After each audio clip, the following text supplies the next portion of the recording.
Whether by yourself or in a group, whether for you personally or for decisions and plans at work or in your community, decision-making can sometimes feel smooth and powerful. Many of you listening to this class have felt that flow, where the logic moves gracefully from one thought to the next, as if led by divine intervention, where the ultimate decision feels like it almost made itself. We've all seen decisions that have led to powerful results. Many of you have also felt the pangs of anxiety when decision-making is not in flow. What would it take for the very act of decision-making to reliably produce great decisions and powerful results? First, for decisions to be their best, they would ride the wings of cause and effect, using that force to pull us along towards those powerful results. Second, the cause and effect of creating the decision will begin where everything in humans begins, the cause and effect that happens in our brains, unleashing us to be as rational and creative as possible. From there, we'd be able to estimate what results to expect, to ensure we're aiming at what we really want. And finally, we'd need to have systems and practices that reliably and repeatably create powerful decisions with powerful results, and that do so by bringing out the best in the people making the decision. Let's consider each of those factors one at a time. Let's start with the basic law of cause and effect. Every decision we make is going to create an effect. We can be in far more control of those effects than we often realize. Imagine the possibilities if every decision we made, large and small, could rely on the law of cause and effect to carry out that decision. Imagine that feeling of being swept along like our surfer here, as if the ultimate result were not just possible, but inevitable. That is what is possible when decision-making is rooted in the scientific reality of causality. We all innately understand the principle of causality, that nothing in our lives just lands there, that everything is caused by something else. We know that if we start at the top of the hill and roll a snowball down the slope, it will keep rolling, gaining size and momentum, and that once that snowball gets going, that it would take a massive effort to stop that chain reaction. Like the concept of cause and effect, we also instinctively understand the concept of a chain reaction, that loop where a reaction sustains itself over and over, like a line of dominoes or a wildfire or a snowball rolling downhill. Once a chain reaction starts, outside intervention is required to stop it. The more momentum that chain reaction has behind it, the longer it's been gaining energy and momentum, the bigger the intervention must be to finally stop that loop. And if stopping that snowball takes a ton of effort, imagine what it would take to not only stop it, but to reverse it, to get it rolling up the hill. Talk about frustration. Fighting with physics every step of the way, we end up tired, frustrated, worn out, possibly even flattened. Ideally then, for our ultimate success, we want to be this guy, sitting at the top of the hill, aiming the snowball with intention and letting cause and effect do the heavy lifting. Unfortunately, this is where many of our decisions tend to reside, the decisions and plans we make in our personal lives, our professional lives, and in our communities, and even our global political decisions. Because so many of our daily decisions are actually as reactive as our little guy with the stop sign. The words on the screen show just how reactive we are in our day-to-day. And while we like to think of these words as forward-moving, the reality is just the opposite. The simplest example is problem solving, which is actually just another way of saying that we're reacting to a problem. When we are responding to whatever has arisen, we are, of course, reacting. Improvement, growth, getting better, smarter, those are all words in reaction to what we currently have. Then there are words like preventative and proactive, which we believe are the opposite of reactive. In reality, though, being preventative is all about making sure the bad things happening today don't happen in the future, being proactive about getting ahead of the problem. When decision-making happens in organizations, communities, and the whole world, we call it planning and strategy, often using approaches like scenario planning and trend mapping. Those approaches create the future by extrapolating based on what we know about today. In other words, reacting to what is happening in today's environment. And lastly, those organizational decision makers so often hang their hats on approaches that are data-driven and evidence-based, discounting approaches that are not rooted in surveys or research or market analyses or environmental scans. Sadly, the more data-driven the approach, the more reactive it will be, because data can only be about the past and the present. There is no data on the future. And for all you data hounds out there, relax, I'm not anti-data. We'll talk later about the most effective time to gather data, though. What this all means is that the systems we are taught for making effective decisions are all reactive, all trying to stop a snowball that was rolled down the hill in the past. And that is the key. Because when we are reacting to today's circumstances, whether that is global circumstances such as terrorism or personal circumstances, perhaps the fact that we've gained a lot of weight, we are arguing with the past, because all those conditions are the result of a snowball that was rolled downhill a long time ago, gaining momentum as it has continued for many years. No wonder we're so often frustrated, not only with the way decisions are made, but with the ultimate result of those decisions. Because the only possible result of all that reactivity is the same result as trying to push that snowball back up the hill. A ton of effort for results that are more often than not incremental. So then what would create results that are swept along by the powerful forces of cause and effect? Our decisions would need to begin at the top of that hill, as we mindfully aim our snowball, aligning with causality to create a positive, powerful chain reaction in the direction of the results we want to see. Because decision-making is all about our thoughts, creating powerful decisions will begin where the cause and effect of thoughts arise, in our brains. The primary function of the brain in any animal is to keep us alive. In addition to that survival mechanism, we humans also have a well-developed capacity for reason, creativity, and compassion. That capacity for higher thought is located in the frontal lobe. Imagine the possibilities of all our decisions as individuals, as nations, and everything in between, if all those decisions were led by that capacity for wisdom. That is what is possible when we are able to routinely be the best that we humans can be. So let's take some time to understand the basics of what our brains are doing when we're making decisions, and especially the conditions that need to be in place for us to have reliable access to our capacity for brilliance. We noted that the primary function of the brain is to keep us alive, so let's start there.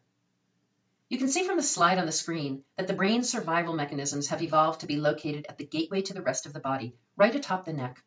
When danger strikes, our survival brain has direct access to the motor functions that will get us out of danger, without checking in with the more rational parts of our brain, located out of the way of those survival mechanisms, way out towards the top and front of our heads. When that survival center is triggered, the brain releases chemicals like adrenaline to rev our engines and get us out of danger quickly. Adrenaline also dilates our pupils, which narrows our field of vision. That allows us to focus with laser precision on the source of danger and on our escape route. This narrowing of our vision will be important in a moment, as it has a lot to do with how we make decisions. In addition to adrenaline, when our brains sense danger, they release the hormone cortisol. Cortisol's function is to slow down all the other brain functions we don't need for survival, so those systems like our immune system and our digestive system aren't taking energy away from our ability to run away or fight. Importantly for our ability to make sound decisions, one of the functions that cortisol slows down is our ability to access the frontal lobe. Again, this is a function of evolution and survival. Animal brains evolved first to survive a physical threat, and then to think about everything else. What that means when we feel threatened for any reason, physically or emotionally, is that we are actually hardwired to act first and think later. That is why we so often act in ways that later seem irrational. It's why we can be manipulated into voting against our own interests. When we are in fear for any reason at all, there is a real chemical barrier to our thinking clearly. For wise, rational decision-making, then, we would want to be in circumstances where we feel safe, so that we have full access to that frontal lobe. Because when the brain's survival center isn't triggered, we humans are creative and rational. We're kind. And the more our circumstances reinforce that feeling, the more we are creating a chain reaction built upon our potential. The key to decision-making that creates powerful results will therefore be to ensure that the act of decision-making itself keeps us feeling safe. Using causality, then, what are the conditions that make us feel safe? If we can know that, we can create repeatable systems for creating those conditions, putting causality into the service of bringing out the best in us.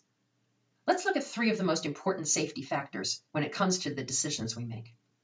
First, as pack animals, we need to feel like we fit in, that we can trust the other animals in our pack, the people around us, that we're part of the team. When we do not feel like we fit in, that anxiety triggers our survival functions. Creating conditions of support and trust are therefore key for accessing our higher capacities. Second, when we focus on what is possible and what is working well, our brains feel safe. When we focus on what is not working, on problems we need to solve, we feel anxious, triggering our survival mechanisms. Where we focus our attention is therefore a key condition for accessing the frontal lobe. And lastly, because we humans are visual animals, we feel safest and most confident when we can see how pieces fit together in context, seeing the whole picture and seeing a logical, step-by-step path towards the result we want. When there are holes in that image and we're unable to see clearly, that uncertainty triggers our defenses. Creating that visual certainty is therefore a key condition for accessing the frontal lobe. Let's look at these one at a time, specifically related to the most common decision-making practices. First, our fear of being the outcast pops up in so many decision-making situations. And the antidote seems so obvious, that we get to know each other, that we listen to each other, that we support each other, and create conditions where we feel that sense of belonging. Unfortunately, current practices in work environments and community settings of all kinds are built around just the opposite of that.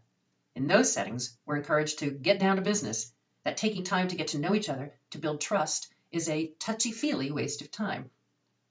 So instead, we know each other by position or work style. Phil from accounting, Maria, the CEO, John, who's always late with everything.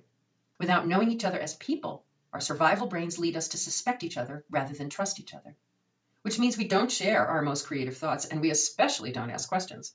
How many times have you been in a group where someone timidly raises his hand and asks, "I don't want to seem dumb, but could you explain what that means?" And then 5 other people say, "I'm so glad you asked. I didn't know either, but I didn't want to look stupid."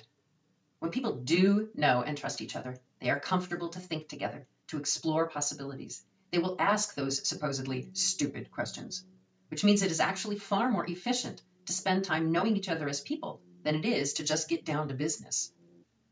From there, it is clear that all the reactivity we noted in the section about causality would absolutely trigger our fear mechanisms, as we are unwittingly bombarding our brains with all the things that are wrong. And that is where pretty much all of the common decision-making practices begin. Assessing the current situation, checking the data, seeking the root causes of the problem. And whether the problem is losing weight or ending poverty, seeking root causes is another way of saying that we're seeking who or what to blame. That blame then re-triggers our survival brain, stopping us from creating what is possible. And that is what is considered the norm in decision-making of any kind. What is the problem, and how will we solve it? When we begin the conversation where we do want to be, creating that chain of causality towards that powerful result, we're also creating a chain reaction that keeps our survival brain feeling quietly at peace. Lastly, one of the most powerful safety factors is related to our brain's dependence on our ability to see. So many of our fears stem from the fact that we are such visual animals. Our fear of the dark, the adrenaline that pulses when we're startled. Horror movies bank on our being deathly afraid of not seeing what's happening. This has everything to do with decision-making, because decision-making requires visualizing. Visualizing what we will do, visualizing what is possible, visualizing the results we want. Therefore, the key to having confidence in our decisions would be decision-making practices that allow us to see what is coming, seeing the path ahead of us with certainty. But how can we see the future? Because we assume we cannot see the future, the norm in decision-making centers on predicting what is likely to happen based on what we know about today. From complex scenario planning to the spitballing of ideas in a brainstorming session, we rely on idea-driven decision-making, stepping into the future with educated guesses about what is likely to work, noting that obviously we can't predict or know for certain, but based on the trends, this is our current thinking. And of course, trends are all about what we see happening right now. These sorts of conversations assume that there will be unintended consequences, that things will come out of nowhere, that we couldn't see coming, because this is what happens when we step into the unknown. Look at how those words themselves express our inability to see.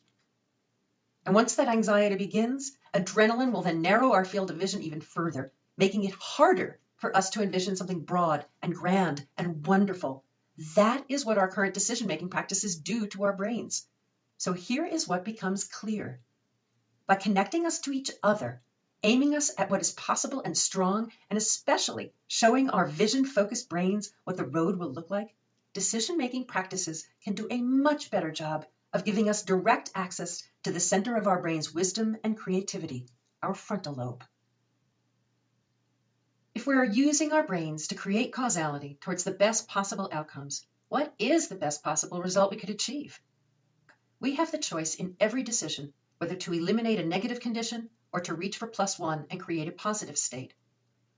Imagine the possibilities if all our decisions aimed our actions at what we do want, rolling our snowball down the hill to consistently create powerful +1 results. Imagine how that would change what we would see when we imagine what is possible. The most powerful determinant of what we achieve is what we aim for.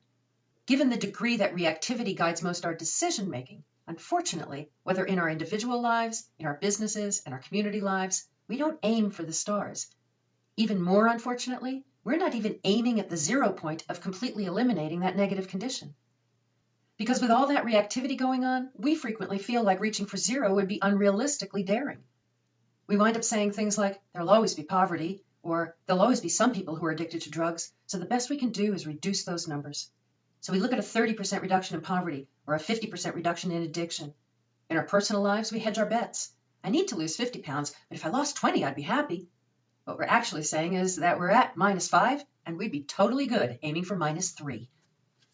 Now, do we need to solve our problems? Absolutely. Sometimes intervention is a necessary first step towards the end goal we want. We can only achieve the +1 of being healthy if we quit smoking. We can only have a healthy, equitable world if we eliminate poverty. The problem occurs when we see that intervention as the goal versus the first step. When the intervention, the war on terror, the war on drugs, is the highest we aim, we're accepting defeat before we start simply by aiming at less than what is possible and calling that success. These decisions are 100% guaranteed to not create powerful results. And here is how I know they are 100% guaranteed to fall short. Because it is mathematically impossible to create something positive by eliminating something negative. Let me repeat that, and perhaps you might write it down and post it to your bulletin board or your refrigerator. It is mathematically impossible to create something positive by eliminating something negative. And when we take actions that cannot achieve the results we want, our frustration just keeps feeding those negative loops in our brains. But it doesn't have to be that way. The decision-making we do every day can create different loops in our brains. Those decisions can build a whole new snowball, and we can sit at the top of that hill, aiming at +1, rolling that ball down towards the goal. To produce powerful decisions, the people making those decisions must be at their best, applying the forces of physics and math to produce the results they want. For that to happen reliably and repeatably will require that we have systems. Systems are how we humans create predictability and repeatability. By allowing us to see what will happen, systems give us comfort, keeping our survival brains nice and quiet. When you hear people say, that's just the way we do things, those ways we do things are systems. Because we crave the comfort that comes with knowing what to expect, and because doing things the way we do it shows that we fit in, we humans generally do not buck systems. Until a system is so unbearable that it is scarier to stick with the system than to change, we go along with systems, even when it's clear that those systems are not working. The answer then seems obvious. To have decision-making consistently work with our brains and with causality, to aim at the +1 of our math line, we need repeatable practices that eventually become just the way we do things. That is what you'll see as we demonstrate what catalytic decision-making looks like in action. Creating favorable cause and effect conditions at every turn, catalytic decision-making provides a system we can rely on over and over to know that our decisions will create what is possible.